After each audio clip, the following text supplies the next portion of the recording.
Madam இப்ப வந்துருவாங்க, உட்காருங்க.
குடிங்க.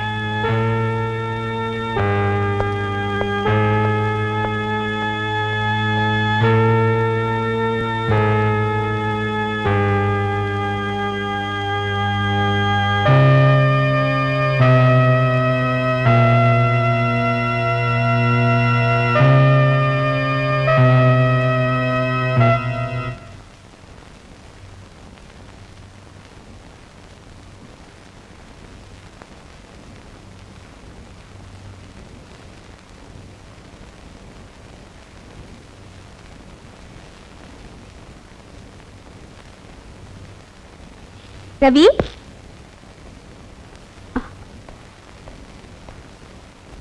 என்ன நின்னுகிட்டே இருக்கீங்க? உட்காருங்க ரவி. என்ன மேடம் இவ்வளவு நேரம் ஆச்சு? ஒரு பார்ட்டிக்கு கிளம்பிட்டு இருந்தேன். ஹால்ல உட்கார்ந்து என்னோட பைக் நெக்லஸ் போட்டுட்டு இருந்தப்ப என்னோட மாடி ரூம்ல பர்சனல் போன் நம்பர் அடிச்சுது. நெக்லஸ் அப்படியே வச்சுட்டு மாடிக்கு போயிட்டேன். போன் பேசிட்டு வந்து பார்த்தா பெட்டி மட்டும் தான் இருக்கு, நெக்லஸை காணோம். போலீஸுக்கு போன் பண்ணி சொல்லிட்டு வந்திருக்கேன். 2 லட்சம் ரூபாய் மதிப்புள்ள வைர நெக்லஸ். உங்க வீட்டுல வேலை செய்யற வேலைக்காரங்க தான் எடுத்துக்கணும். போலீஸ் வந்த உடனே எல்லாரையும் நல்லா செக் பண்ண சொல்லுங்க மேடம். வணக்கம்மா. வணக்கம். நான் உங்க டிவில ரசிகன். உங்க படம்லாம் ஒண்ணு விடாம ஃபர்ஸ்ட் டே ஃபர்ஸ்ட் ஷோவே பாத்துருவேன். வீட்டுல இருக்கிற வேலைக்காரங்க யாரும் வெளியே போயில்லையே? உங்களுக்கு யார் மேல சந்தேகம் இருந்தா சொல்லுங்க, கூப்பிடுங்க, விசாரிச்சிடலாம்.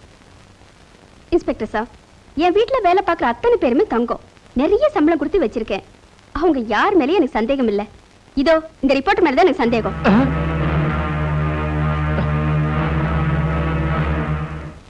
ஏற்கனவே எனக்கும் இந்த ஆளுக்கும் பிரச்சனை இருந்தது.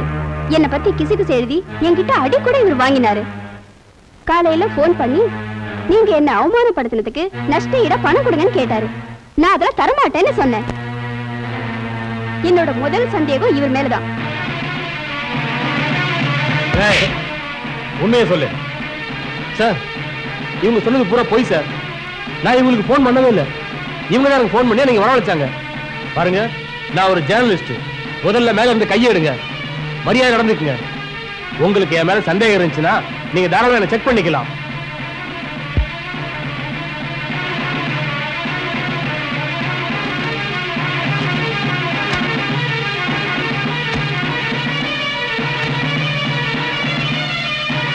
மேடம், நெக்லஸ் இல்லைங்களே சார்.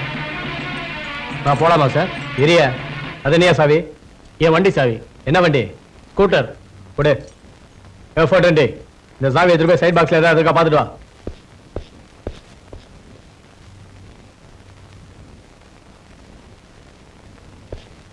சார், ஸ்கூட்டர்ல இந்த பேக் இருந்தது.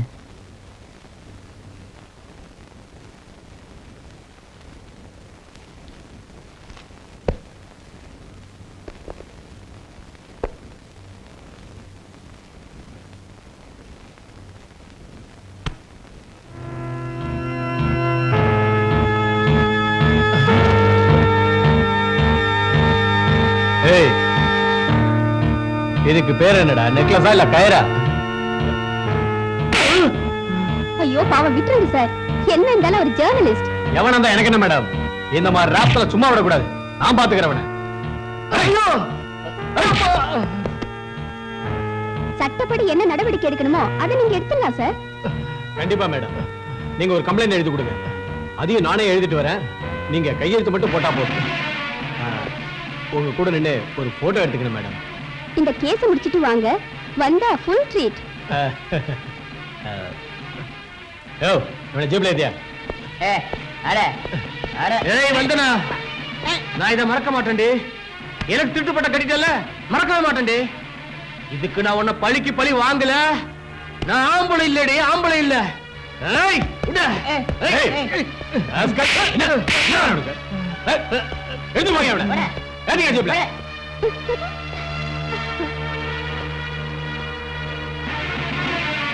வந்தனா உன் நாடகத்தை நானும் பாத்துக்கிட்டு தான் இருந்தேன் நீ செய்யறது சரியா நான் அவன்கிட்ட மன்னிப்பு கேட்டேன் எல்லா பத்திரிகையும் எழுதி வச்சேன்ல இப்ப அவன ஒரு திருடன் எல்லா பத்திரிகையும் நான் அவனை எழுதி வச்சேன் ஒன்ன மட்டும் மறந்துடாத நீ அழிவை நோக்கி போய்கிட்டு இருக்கேன்றத ஞாபகம் வச்சுக்க அதுல இருந்து நீ தப்பிக்க முடியாது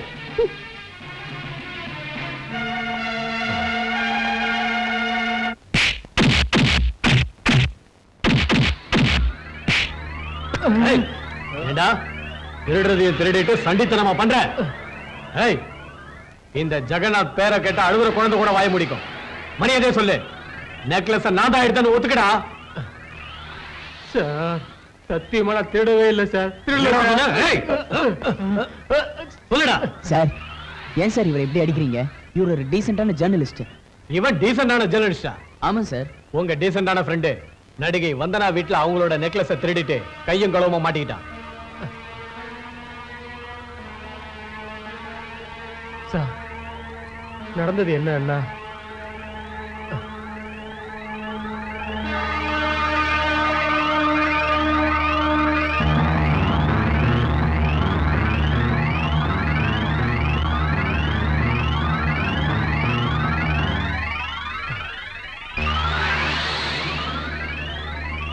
சார் இதான் நடந்தது சார் சார் நீங்க அவசரப்பட்டுட்டீங்க இவர் ஒரு நேர்மையான ஜர்னலிஸ்ட் இவர் கொடுத்த தகவல்னால தான் நான் நிறைய கிரிமினல்ஸையும் ரவுடிஸையும் அரெஸ்ட் பண்ணியிருக்கேன் சார் நிச்சயமா இது இவர் சொல்ற மாதிரி அந்த வந்தனா ஸ்ரீ நடிகையோட வேலை தான் சார் நடிகர் சங்கத்துல புகார் கொடுத்து தன்னை மன்னிப்பு கேட்க வச்சுட்டானேன்னு அவ ஆத்திரப்பட்டு இவன் மேல பழி சுமத்தி இருக்கிறா சார் அதை நீங்களும் நம்பிட்டீங்க சார் நீங்க நினைச்சது ரொம்ப தப்பு என்ன குச்சியை சாப்பிட குழந்தை நினைச்சியா நீ சொல்றதெல்லாம் நான் நம்புறதுக்கு இவன் வண்டியில இவன் பாக்ஸ்ல எப்படியா நகை வந்தது சார் இதை ஏன் சார் பெரிய விஷயமா பேசுறீங்க ஸ்கூட்டர் பாக்ஸ் பெரிய சேஃப்டி லாக்கரா எந்த சாவி போட்டாலும் திறந்துக்க போகுது சார் இவரு ஹால்ல வெயிட் பண்ணிக்கிட்டு இருக்கும்போது வந்தனா ஸ்ரீயே ஏன் இந்த வேலையெல்லாம் செஞ்சிடக்கூடாது சார் நடிகை வந்தனா ஸ்ரீ நீங்க நினைக்கிற மாதிரி அவ்வளவு சீப்பானவங்க இல்ல மிஸ்டர் ராஜா ஒருத்தன் கண்ணை பார்த்தாலே அவன் குற்றவாளியா இல்லையான்னு எனக்கு நல்லாவே தெரியும் இவன் குற்றவாளி தான் இவன் மேல நான் கேஸ் போட்டதுதான் அவசரப்படாதீங்க சார் நான் என்ன சொல்ல வரேன்னா இது பாருங்க மிஸ்டர் ராஜா இந்த அட்வைஸ் பண்ற வேலை எல்லாம் என்கிட்ட வேண்டாம் சரி சார் ஆனா ஒரே ஒரு தகவலை மட்டும் சொல்லிடுறேன் என்ன ரவி வேலை செய்யற பத்திரிகையோட முதலாளி ஒரு எம்பிங்கிறது உங்களுக்கு தெரியுமா எம்பியா இருந்தா என்ன சட்டம் எல்லாருக்கும் சமம் தானே ரவி நான் உங்களை நம்புறேன் ரவி நீங்க எதுக்கும் கவலைப்படாதீங்க அந்த ஆள் கிடக்குறான் காட்டான் அதுலயும் வந்தனா ஸ்ரீயோட ரசிகன் அதனாலதான் இப்படி எல்லாம் ஆடுறான் நீங்க எதுக்கும் கவலைப்படாதீங்க உங்களை பத்தி எனக்கு நல்லா தெரியும் வந்தனா ஸ்ரீயை பத்தி எனக்கு நல்லா தெரியும் நான் உங்களோட ஜாமீன் விஷயமா இப்போ லாயர் கிட்ட பேசிட்டு தான் வரேன் என்ன மாட்ட வைக்கிறதுக்காகவே வந்தனா ஸ்ரீ இப்படி பண்ணிட்டா சார் புரியுது ரவி முதல்ல வெளியே வந்துடலாம் அதுக்கப்புறம் இந்த கேஸை எப்படி டீல் பண்ணணும்னு வக்கீல கேட்டுக்கலாம் அப்புறம் ரவி உங்க முதலாளியோட போன் நம்பர் கொஞ்சம் சொல்லுங்களேன் அது வந்து சார் அவங்க பேச்சு சார் விசாரணை பண்ணிட்டு இருக்கேன் சார் முதல்ல நான் சொன்ன வேலையை பண்ண போ எஸ் சார் நீ ஏன் வாய பார்த்து நிக்கிற போயாங்க ஓகே சார்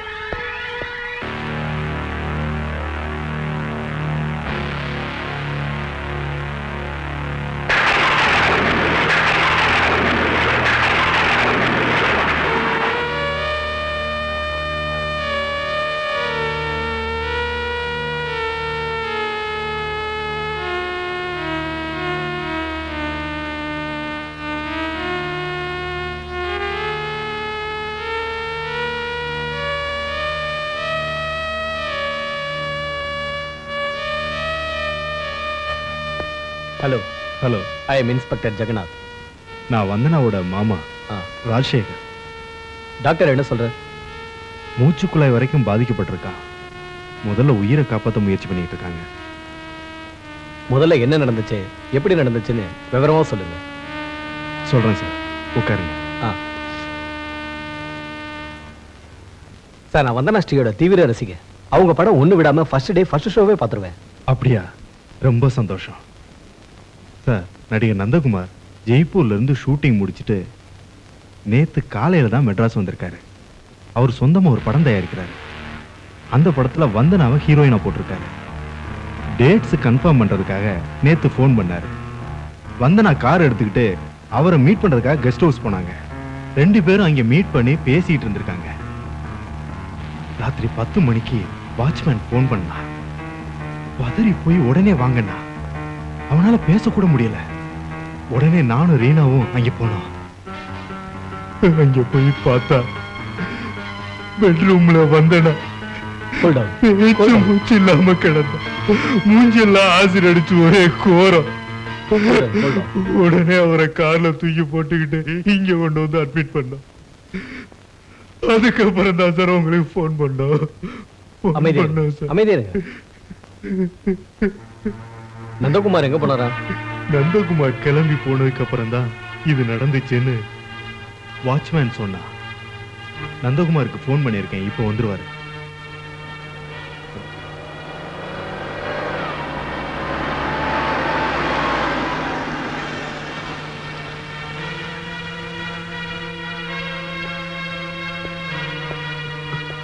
அங்கிள் அங்கிள் என்னாச்சு அங்கிள்? இதெல்லாம் எப்படி நடந்துச்சு?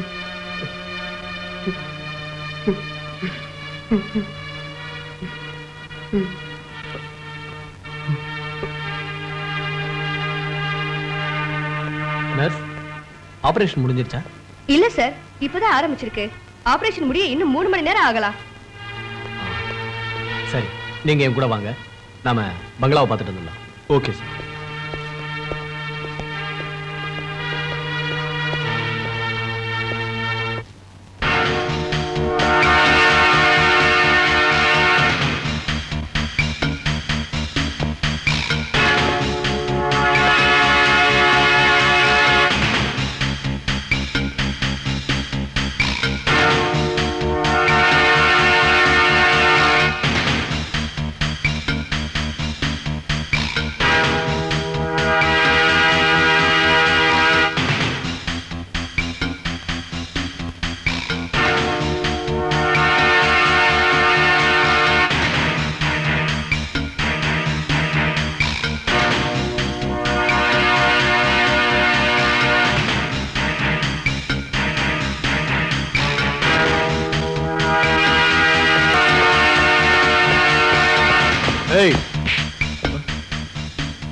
ரவிங்கடா? எனக்கு தெரியாது சார். கான்ஸ்டபிள். Yes sir. நீங்க 2 பேரும் மஃப்டில இங்கேயே இருங்க. Okay sir. அந்த ரவி எப்படி இங்க தான் வருவான். ஓகே, வந்தானா அவனை பிடிச்சி ஸ்டேஷனுக்கு கூட்டுவாங்க. ஜாக்கிரதையா இருக்கணும். ஓகே.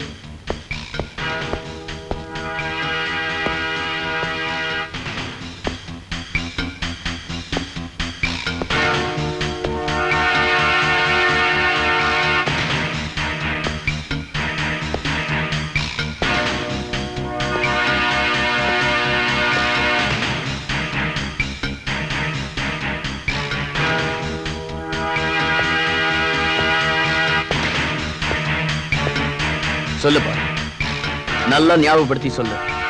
வந்தனா இங்க வந்ததுக்கு அப்புறம் அவங்களுக்கு ஏதாவது போன் வந்ததா? இல்ல சார். சரி, நந்தகுமார் கெஸ்ட் ஹவுஸ்க்கு வந்துட்டு போற வரைக்கும் நீ கேட் வாசல்ல தானே உட்கார்ந்துகிட்டு இருந்த? ஆமா சார்.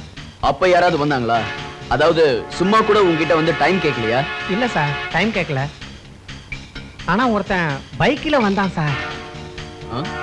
ஏன்பா, இது நடிகை வந்தனா சியோட பங்களா தானே? இது நந்தகுமார் சார் கார் தானே? அத பத்தி உனக்கு என்னையா? நான் அவங்க ரசிகை, அவங்கள பாக்கணியா? அதெல்லாம் யாரையும் பார்க்க முடியாது. போய் சாஸ்திரம் சொன்னா கேளியா? போயேன்னா அந்த ஆள் பாக்குறதுக்கு எப்படி இருந்தா? பாக்குறதுக்கு கனமா கடோத் கஜ மாதிரி இருந்தா சார். கண்ணாடி வேற போட்டிருந்தான் சார். அந்த பைக் என்ன பைக்குன்னு தெரியுமா? Yamaha sir. அதோடைய நம்பர் என்ன நீ கவனிச்சியா? பார்க்கல சார். சரி, சந்தேகப்படுற மாதிரி நாங்க யாரையாவது பிடிச்சா நீ வந்து அடையாளம் காட்டணும். சரி சார்.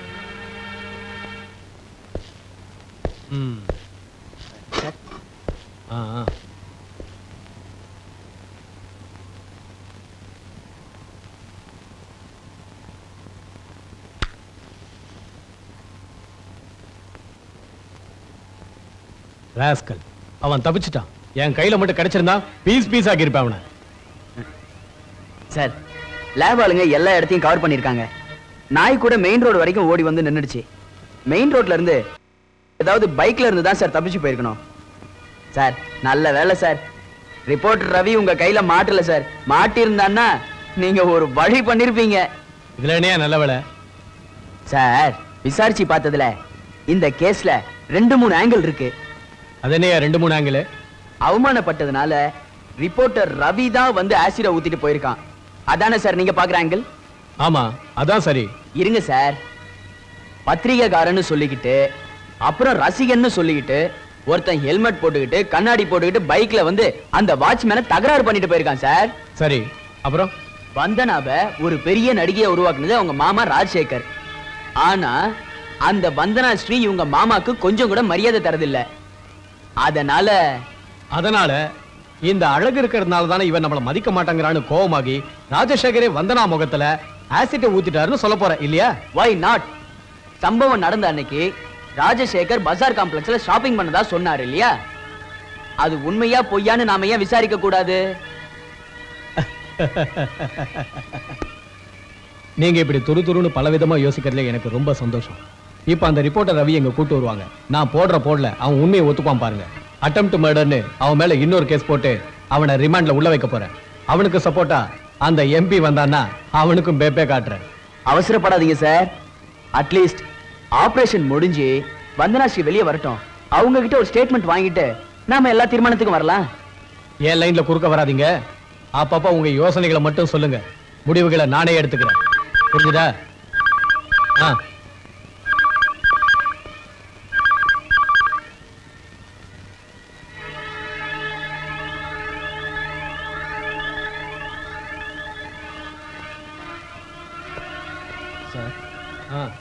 ஆபரேஷன் ஃபெயிலியர் ஆயிடுச்சு.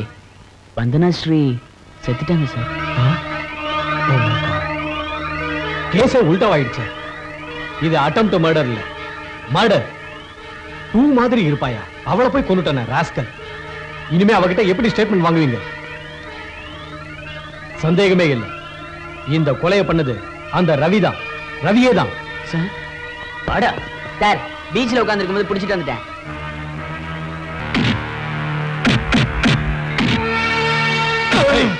சொல்லுடா, உன்னை ஜாமீன்ல வெளியே விட்டா ஆசிட் ஊத்து கொலையா பண்ணிட்டு வந்திருக்க. ஆசிடா? கொலையா? நானா சார்? என்னடா ஒண்ணும் தெரியாத மாதிரி நடிக்கிற? உன்னை ஜாமீன்ல வெளியே விட்டது ஏன் தப்பு? அழகா பூ மாதிரி இருந்த ஒரு நடிகை கொலையா பண்ணிட்டு வந்திருக்க. சார், எனக்கு ஒண்ணுமே தெரியாது சார். இன்னுமா நடிக்கிற? எங்க டிபார்ட்மெண்ட் கிட்டே நடிக்கிறாடா நீ? சொல்லு, சொல்லுடா, சொல்லு. எதுக்காக கொலை பண்ண? சொல்லு. சொல்ல போறியா இல்லையா? உன்கிட்ட இருந்து எப்படி உண்மையை வரவழைக்கணும்னு எனக்கு தெரியும்.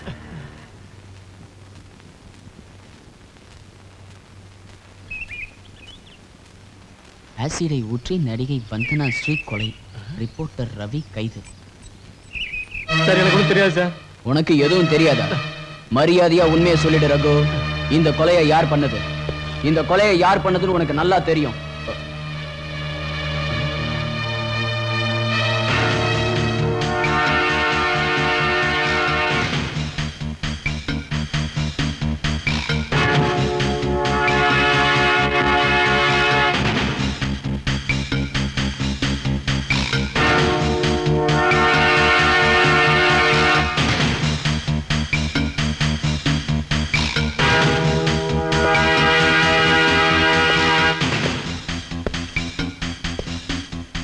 ஹீரோ நந்தகுமார் இருக்காரா?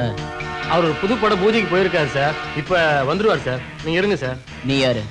நான் காஸ்டியூமர் சார். இது என்ன கையில? நேற்று ஷூட்டிங் முடிச்சுட்டு கம்பெனி ட்ரெஸ்ஸோட வீட்டுக்கு வந்துட்டார் சார். அது கண்டினியூட்டி சார்.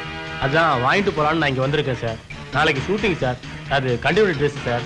அதனால தான் சார் வந்தேன் சார். வந்தனா பெரிய ஹீரோயினா இந்த இண்டஸ்ட்ரியில இருந்தப்போ எனக்கு ஒரு ஹீரோ சான்ஸ் கூட இல்லை.